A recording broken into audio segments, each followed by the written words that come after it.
Masuk kepada pengajian tafsir kita dalam surat Al-Baqarah ayat 63. Wa id akhadna mitsaqakum wa rafa'na fawqakum at-tur khudhu ma atainakum biquwwah. Wa id akhadna mitsaqakum. Ini berbicara masih tentang orang Bani Israel. Allah mengatakan, Bani Israel, ingatkah kalian saat kalian itu menjanjikan atau berjanji, mitsaq, al-mitsaq itu janji. Saat kalian aku mengambil janji kalian, wa rafa'na fawqakum at-tur, dan aku mengangkat di atas kalian itu bukit Tur atau gunung Tur. Khudhu ma atainakum, ambillah apa-apa yang sudah aku berikan kepada kamu. Jadi saat Nabi Musa alaihissalam kembali dari Tur Sina mendapatkan sebuah wahyu yang bernama Kitab Taurat, kembali kepada kaumnya dalam keadaan bermaksiat kepada Allah, syirik kepada Allah dengan menyembah sapi yang dipimpin oleh namanya Musa As-Samiri. Tapi kemudian Allah karena rahmat dan maghfirahnya diampuni.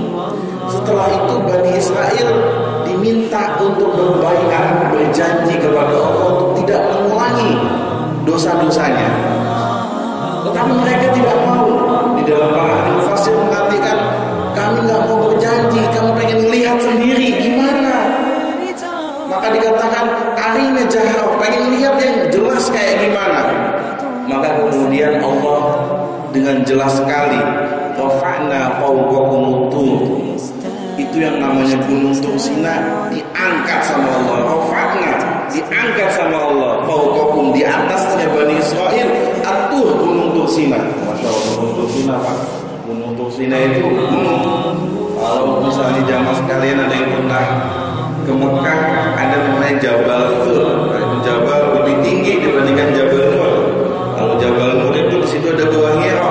Palingan jalan ke atas itu cuma sekitar 40 menit paling sampai. Kalau Jabal Tur lebih gede lagi, sekitar sejam naik ke atas. Tapi kalau Gunung Tur Sina, Masya Allah, saya berapa kali ke sana, hampir 3 kali. Naik sampai puncaknya Gunung Tur Sina itu.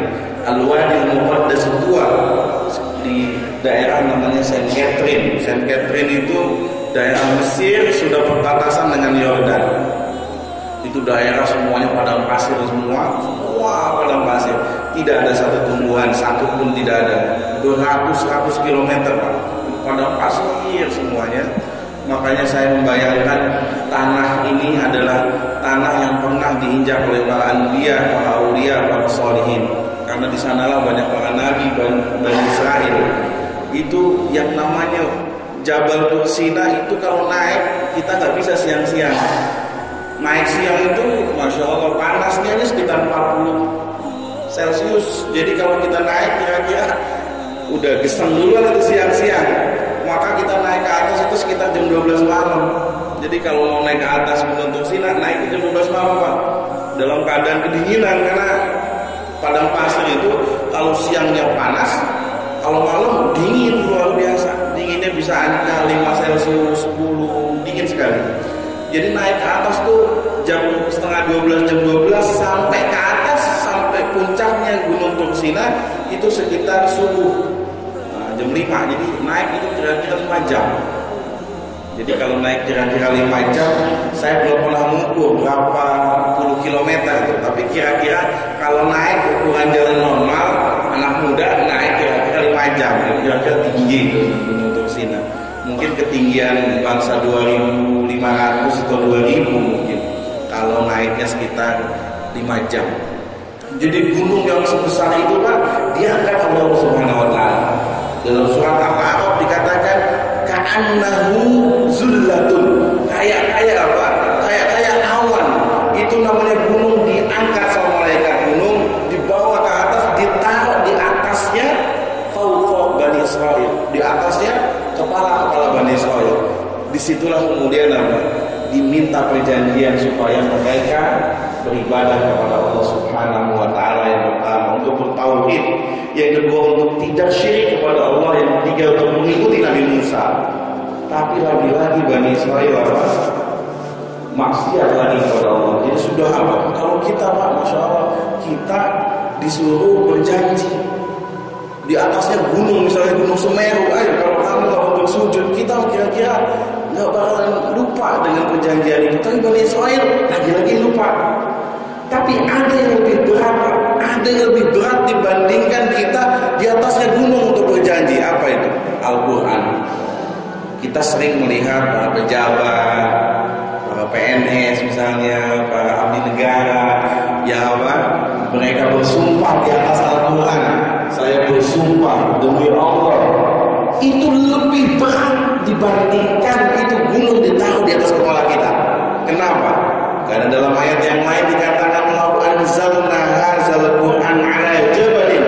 Kalau ada Al-Qur'an itu turun ke gunung Pak, ke makhluk yang namanya gunung, la ra'aitahu khashi'an mutasaddian. Pasti kalian niscaya melihat gunung itu akan meratap, jatuh tersungkur gara-gara diturunkan Al-Quran. Kalau kita kan kagak, dari pagi ketemu malam kedengeran surat Al-Quran, ada yang baca Al-Quran, boro-boro mau tersungkur gara-gara tawadu. Yang ada biasa aja. Kenapa? Satu, karena kejahilan. Kita jahil sama isi Al-Quran. Kita nggak ngerti isi Al-Quran. Tapi kalau yang udah ngaji minggu pagi, udah berminggu-minggu, kita paham satu ayat demi ayat, insya Allah kejahilan ini akan hilang dan akan menjadikan kita mendekat kepada Allah Subhanahu wa Ta'ala. Jadi banyak orang itu cuek sama Al-Quran, tidak peduli sama Al-Quran gara-gara jahil, gara-gara nggak tahu dan nggak mau belajar. Itu masalahnya, nggak mau belajar, udah jahil tapi nggak mau belajar. Makanya Allah mengatakan kalau Quran ini turun sama gunung, khasyian mutasaddian, itu gunung bakal tersungkur jatuh karena isi daripada Al-Quran, Quranul Karim. Kemudian khudhu ma'atainakum biquwwah, ambillah apa-apa yang sudah aku turunkan kepadamu biquwwatin, dengan kuat, dengan kemantapan. Apa yang sudah aku turunkan kepada kamu yang namanya kitab Taurat, kamu terima dengan kemantapan. Wadhkuru ma fihi la'allakum tattaqun, dan ingatlah ma fihi, apa-apa yang di dalamnya, la'allakum tattaqun, supaya engkau menjadi orang-orang yang bertakwa. Jadi di sini dikatakan para ulama, ingatlah apa yang ada di dalam kitab Taurat, maksudnya adalah mengamalkan. Maka sebenarnya tujuan kita membaca Al-Quran itu bukan cuma sekedar kita membaca. Bukan berarti baca Al-Quran itu salah. Membaca Al-Quran itu Pak, satu huruf itu 10 kebaikan. Satu huruf itu bukan alif lam mim dihitung satu, tapi alif satu, lam satu, mim satu, itu satu kebaikan. Jadi kalau alif satu kebaikan dikali 10, kita baca alif lam mim doang, itu sudah 30 kebaikan Pak. Apalagi kalau kita baca Al-Quran di bulan Ramadan, Syahrul Quran, kita tadarus aja itu Masya Allah, itu kebaikan semua yang kita dapatin, yang namanya tadarus Quran dalam bulan Ramadan. Tapi tujuan membaca bukan cuma sekedar dibaca. Makanya dulu para sahabat Nabi, sahabat-sahabat itu yang namanya baca, ngapalin Al-Baqarah, ada namanya sahabat Abdurrahman. Abdurrahman ini ngapalin Al-Baqarah sampai 13 tahun. Tahu-tahu kagak hafal-hafal padahal itu. Dan banyak para sahabat yang demikian. Kenapa? Alasannya apa? Karena saya nggak mau ngapalin ayat Al-Quran sebelum saya mengamalkan isinya. Jadi saya baca, saya hafalin, saya amalin dulu, baru saya lanjutin. Jadi saya kagak berani kalau saya belum ngamalin. Itu orang zaman dulu Pak. Jadi kagak mau ngapalin sebelum saya amalin. Maka sebenarnya tujuan membaca itu bukan cuma sekedar baca, tapi baca, dipahami, dan diamalkan. Kita semua punya kewajiban Pak, sekalipun ada namanya standar minimum. Jadi kita minimal standar itu yang wajib kita bisa baca Quran memang. Tetapi bukan sampai situ, itu bukan angka selesai. Masih ada kewajiban lagi. Apa itu? Pahami isi Al-Quran, kemudian mengamalkan. Sekalipun yang diwajibkan hanya membacanya. Jadi kita yang namanya anak nih kalau belum bisa baca Quran, udah akil balik, apalagi udah sampai tua, punya anak nih belum bisa baca Quran, Pak, kita yang ditanya ntar. Kita orang tua ini bakal ditanya. Karena salah satu kewajiban orang tua adalah mengertikan anaknya tentang ilmu dasar-dasar agama. Anak kita kagak bisa sholat, kita yang ditanya, yang jadi tanggung jawabnya kita. Istri kagak bisa baca Quran, kagak bisa baca Fatihah benar, kagak bisa sholatnya benar, itu yang ditanya siapa? Yang ditanya suaminya setelah bapaknya. Maka suami punya kewajiban sama istri, anak semua punya kewajiban tuh. Kita sebagai kepala keluarga jangan sampai hanya ngurusin istilahnya materinya saja, tetapi nilai-nilai dasar agama juga jadi kewajiban. Itu yang paling penting. Maka di sini dalam ayat ini yang menjadi pesan adalah la'allakum tattaqun, itu ada dua.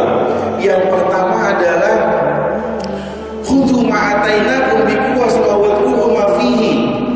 Pahamin konteksnya, ini adalah untuk Bani Israel, tapi sesungguhnya ayat ini juga masuk kepada kita. Masuknya dari mana? Kita sudah diberikan Al-Quran, kita disuruh punya kewajiban apa? Untuk pelajari. Yang kedua bukan cuma pelajari, tapi juga memahami dan mengamalkan. Maka kita akan menjadi la'allakum tattaqun.